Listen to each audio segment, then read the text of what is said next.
Hello my friends, I have a massive headache today, and that means that instead of doing content that requires me to turn the lights on, I am sitting in a dark room and I'm going to answer people's questions. If you want to submit questions of your own to me, there is a Ask Grant Anything section in the Giant Grant Games Discord where you can submit things on a Google form, and that's where I grabbed these from. So without any ado, let's start. Alright, I was just going down these in order, but what is this first question? Have I ever heard of orcas attacking boats in Europe? Can I give my thoughts on that? Okay, I guess we're starting in a very weird way, but sure. Orcas are generally pretty smart, and traditionally when it involves humans, they're pretty chill. So if they're getting aggressive, maybe we need to back off a little bit and give them some space. Where do I want a vacation? So for context, I've been to China, Thailand, Laos, Canada, Mexico, Iceland, the Netherlands, Belgium, France, and the UK. I think that's everywhere. And I guess the United States, I've definitely been there. I think that South America would be neat. Most people just don't go there, but there's a whole lot of very interesting history and cool stuff to see there, as well as modern things. It's also not nearly as far away as crossing the Pacific or the Atlantic, and honestly, I hate planes. Being cooped up for 14 hours on a flight when you're my height is just awful. Is the internet good or bad? All right, we're getting a little bit of whiplash with these questions. It's like a dartboard, but okay. The internet is a tool, and arguably it is the most powerful tool ever made.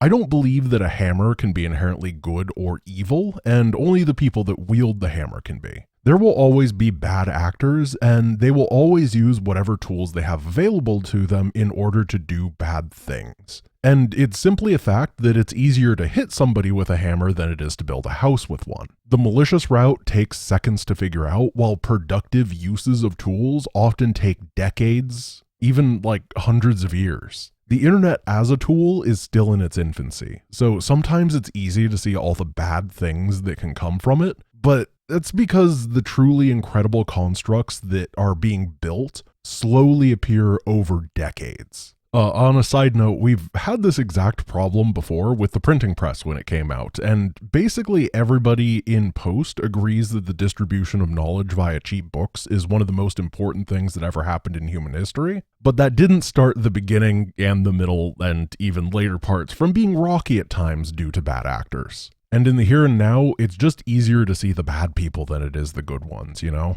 Do you like cats or dogs? I prefer living with dogs more than I do cats, but I think that kittens and puppies are equal. Why is pistachio ice cream the best? Well, this is a loaded question if I've ever heard one, but my answer would be that pistachio ice cream does a fantastic job at playing a support role, in that once you eat it, you're much more able to appreciate the flavor of your favorite ice cream. Also, I'm lactose intolerant, so Ben & Jerry's non-dairy Cherry Garcia is the best, and that is a fact. Like, it's so good that if I wasn't lactose intolerant, I would still enjoy it. What is the most busted unit I have ever come across in my gaming experience? In a single player experience, it has to be the Naga Royal Guard from Warcraft 3. It's a unit that's producible from normal production buildings that can brawl with heroes, is immune or massively resistant to basically everything, has a ton of HP, ignores armor types, has a targeted stun, a massive AoE, and adds that stun randomly. Most of the overpowered units in games tend to be like the one-of units, but the Royal Guard is just like a dude that you make from a building, and that really puts it over the edge when the AI is spamming it.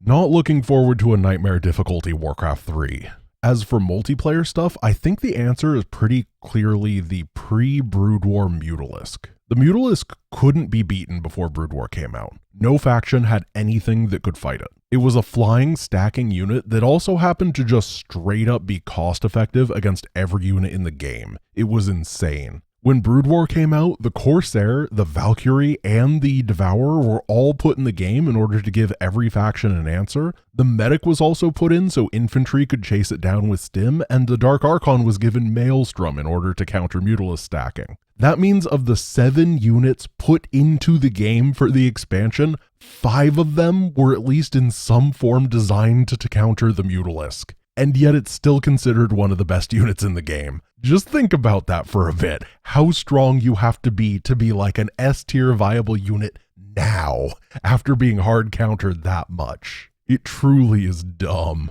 Regarding monotype units, do you think that marauders or roaches or stalkers only would be possible, and if so, would they be easier or harder? Alright, let's just go through all these. Marauders only would be annoying because Marines hitting air is super useful. It would be a lot like Zealots only, which was an annoying run. Also, the campaign Marauder doesn't have stim, so their DPS isn't very good. Roaches with tunneling claws would actually have a pretty easy time with most of Heart of the Swarm. There's not a whole lot of air in that campaign, and most of it could be snuck away from. And Stalkers only, I actually did a long time ago, and overall people weren't as interested in that run as Zealots only, but I enjoyed it a lot. And it didn't require any Spear of Adun use, it was just really tight micro the entire time, and it felt really good to play. But from a viewer perspective, it was just a lot of blinking, so it felt very samey to them, even though it was really fresh and a lot of like skill display for me. What is my third favorite food? Because the first favorite is boring.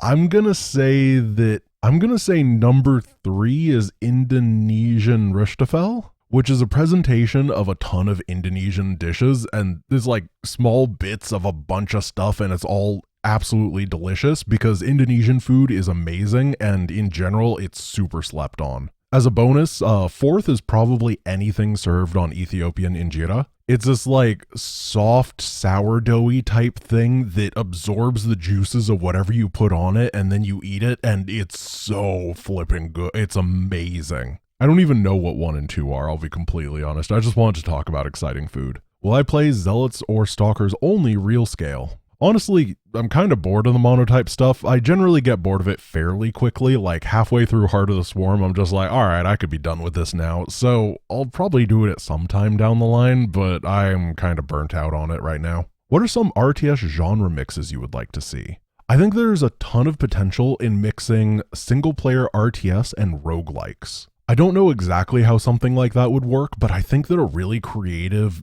developer could come up with a just super cool way to do it. What is the best color for wallpaper? I'm not really a huge fan of wallpaper. It looks super 80s to me, and I don't think that walls are offensive. I don't know why people have to hide their walls. Be proud of your walls. They're good walls. Do you have a P.O. box or something to send stuff to? Alright, here we go. I've actually thought a lot about this, and the answer is no. But I probably should, but I really don't want to go to the post office, and because it's just really out of the way, and I find it really crazy that mailing addresses and physical addresses are still linked together.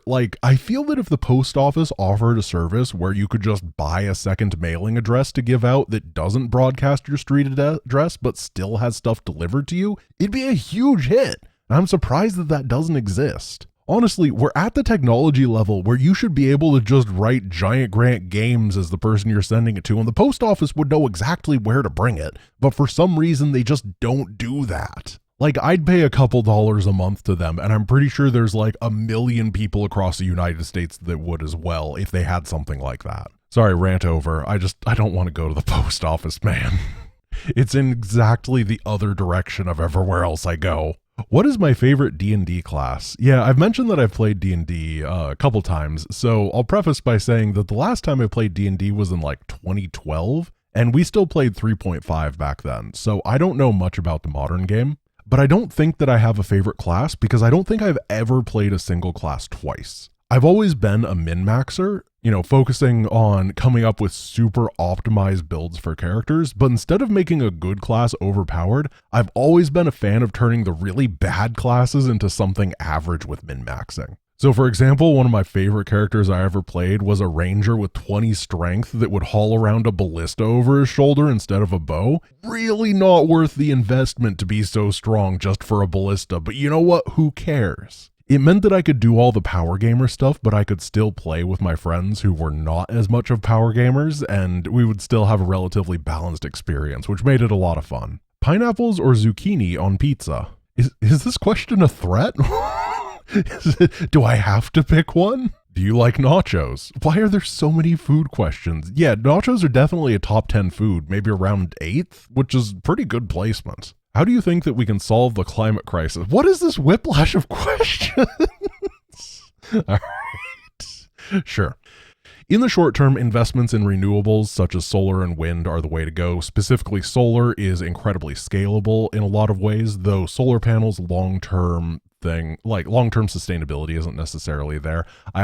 So my dissertation was partially on solar panel stuff. We had to do a dissertation. It was a high school dissertation, not a university one. And yeah, I did some solar panel stuff there, so I know a lot about that. In the long term, investing more in stuff like inertial confinement and tokamak reactor technology, building those demonstrators and actually figuring out those technologies is going to be the most important thing for fusion power. Because for small scale stuff like solar is a complete no-brainer and economical all across the world. Even here in Portland, where it's cloudy like half of the year, solar panels are still really economical and save you money. But in the end, both solar power and wind power are both caused by the sun, which means they're literally just fusion with more steps. So the natural long-term answer is to cut out those steps and do it ourselves. Do you prefer hash browns or tater tots? All right, more food, latkes. How tall are you? I am 6'7" for the Imperials out there, and which is 200 centimeters for the non-Americans. Do I like turtles? Yeah, I do like turtles, actually. I think they're very nice. I like that you can tickle their shell and they feel it and they get all like happy and stuff, because a lot of people think that they can't feel it's, like armor or something, but they got nerves in there. You can be like, hey, buddy. And then they're like, ah, yeah, the turtles are pretty cool. What is your favorite city-state? I mean, the title has to go to Rome, right? Like, they started as a city-state and managed to become one of the most powerful empires in world history. That's really every other city-state is just slacking in comparison, aren't they? That's the fundamental problem with city-states, is if they're actually really successful, then they stop being city-states a lot of the time. When is the next AMA going to be?